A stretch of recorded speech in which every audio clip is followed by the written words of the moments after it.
देखते हैं हम लोग अगला नेक्स्ट प्रॉब्लम।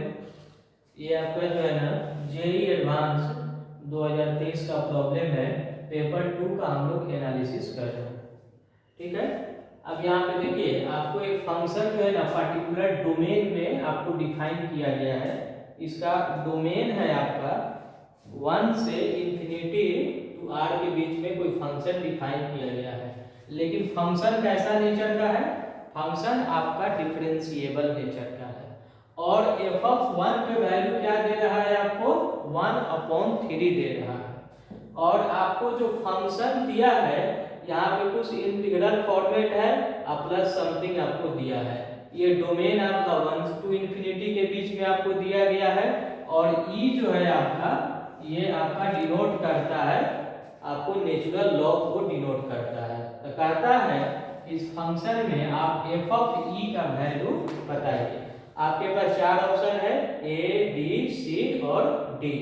तो देखिए हमको इसमें फंक्शन डायरेक्ट नहीं दिया है, फंक्शन जो है ना कुछ इंटीग्रल फॉर्मेट में है।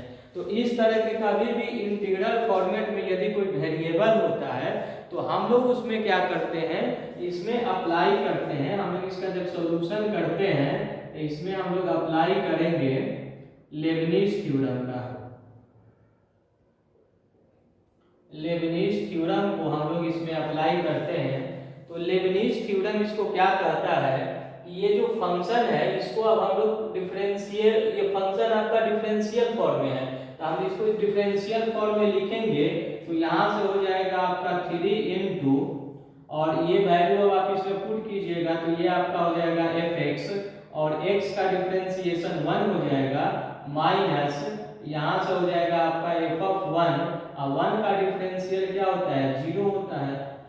ठीक, अब इसको हम लोग क्या करते हैं, इसको डिफरेंशिएट करते हैं तो ये u into v पे ब्रेक हो जाएगा तो x का डिफरेंशिएशन क्या हो जाएगा? 1 और यहाँ fx हो जाएगा और fx को डिफरेंशिएट कीजिएगा तो ये हो जाएगा f' into x हो जाएगा माइनस x क्यूब को जब आप डिफरेंशिएट कीजिएगा तो 3x² अपॉन आपका 3 हो जाएगा। ये हम लोग जो है ना लेबनिज थ्योरम के अकॉर्डिंगली हम लोग ये कर सकते हैं। ये तभी अप्लाई कर सकते हैं जब आपका फंक्शन डिफरेंशिएबल नेचर का होता है तब। इसको हम लोग सॉल्व करते हैं। ये 3 से 3 को कैंसिल कीजिए तो यहाँ से क्या हो जाएगा आपका 3fx इक्वल टू यहाँ से हो जाएगा आपका fx plus x into f' और माइनस x²। अब हम लोग क्या है फंक्शन वाले टर्म में हम लोग y इक्वल टू क्या करते हैं, fx ले सकते हैं। तो जहाँ जहाँ fx है उसको हम लोग y कंसीडर कर लेंगे। तो यहाँ से 3y equal to y plus x और ये जो टर्म हो जाएगा dy/dx हो जाएगा और माइनस क्या हो जाएगा आपका x² हो जाएगा। अब हम लोग क्या करते हैं, यहाँ से इसको हम लोग इधर लाते हैं तो ये क्या हो जाएगा आपका 2y हो जाएगा equal to x into dy/dx और माइनस क्या हो जाएगा आपका x² हो जाएगा। तो इस कंडीशन में हम लोग क्या करते हैं, थोड़ा सा हम लोग इसको अच्छे से लिखते हैं तो ये आपका फॉर्मेट दिखाई देगा। इधर ऊपर आप लोग लिख लीजिए इसको पहले, ठीक है।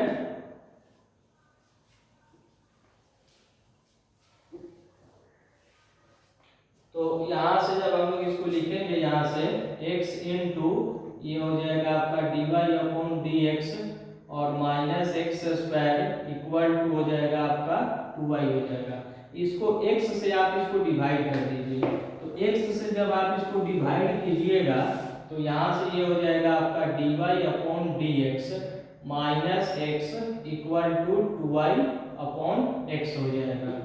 अब हम लोग क्या करते हैं, इसको यहाँ से dy/dx, अब इसको क्या करते हैं, इसको इधर आते हैं, इसको इधर भेज देते हैं तो यहाँ से हो जाएगा minus 2y/x equal to x हो जाएगा।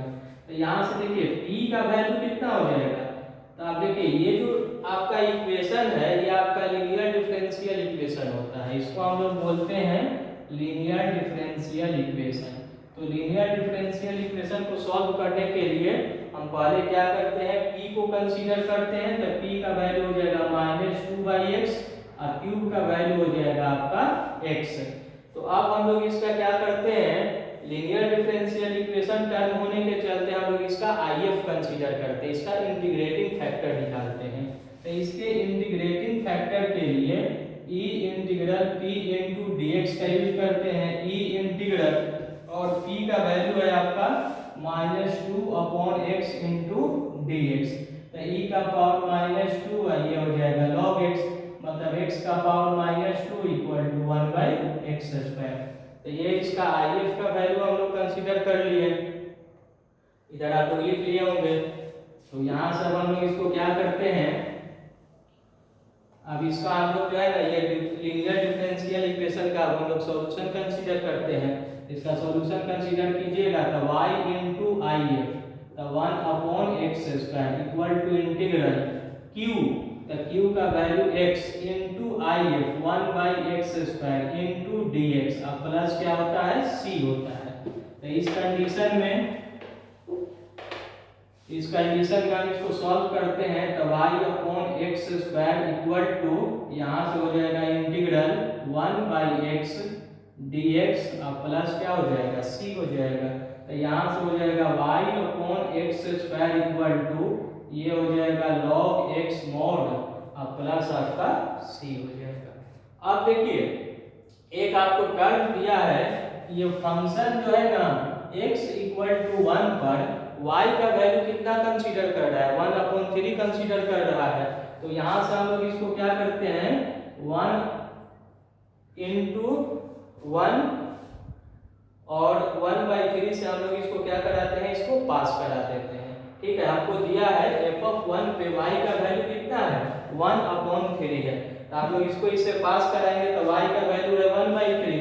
तो यहाँ से ये वैल्यू हो जाएगा आपका 1/3 इंटू 1/x का वैल्यू कितना है 1 है इक्वल टू log 1, तो log 1 यहाँ से हो जाएगा और प्लस c, तो ये हो जाएगा आपका 1/3 इक्वल टू c। log 1 का वैल्यू 0 होता है। तो इसमें क्या करते हैं, इसको इक्वेशन 1 मान लेते हैं। तो इस इक्वेशन 1 में क्या करते हैं हम लोग c का वैल्यू पुट कर देते हैं। तो यहाँ से क्या हो जाएगा आपका y/x² इक्वल टू यहाँ से हो जाएगा आपका log x mod और प्लस हो जाएगा आपका 1/3 हो जाएगा। अब हमको देखिए ये क्या कहता है f(e) का वैल्यू बताना है, मतलब जब x का वैल्यू क्या हो e हो तब फंक्शन का नेचर आपका क्या हो जाएगा। तो यहाँ से देखिए y इक्वल टू क्या हो जाएगा x² log x mod हो जाएगा और प्लस क्या हो जाएगा आपका x²/3 हो जाएगा। अब हम लोग क्या करते हैं x के जगह जो है ना हम लोग e को पुट कर देते हैं।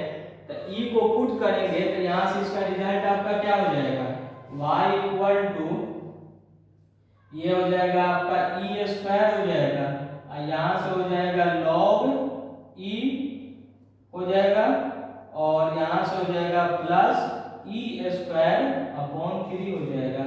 log जो है ना आपको कभी भी डिफाइन होता है तो नेचुरल लॉग होता है, तो log e to the base e, तो इसका वैल्यू 1 हो जाएगा। तो इस कंडीशन में क्या हो जाएगा आपका e² प्लस e² अपॉन 3 हो जाएगा। दोनों को आप ऐड कीजिए तो 3e² प्लस e²/3 हो जाएगा। तो यहाँ से हो जाएगा 4e² अपॉन 3 हो जाएगा। तब हमको इसमें क्या बताना था f(e) का वैल्यू बताना था, तो 4e² अपॉन 3, तो इसका आपका सी ऑप्शन जो है इसका करेक्ट हो जाएगा। ये आपका JEE एडवांस 2023 का पेपर 2 के प्रॉब्लम का एनालिसिस।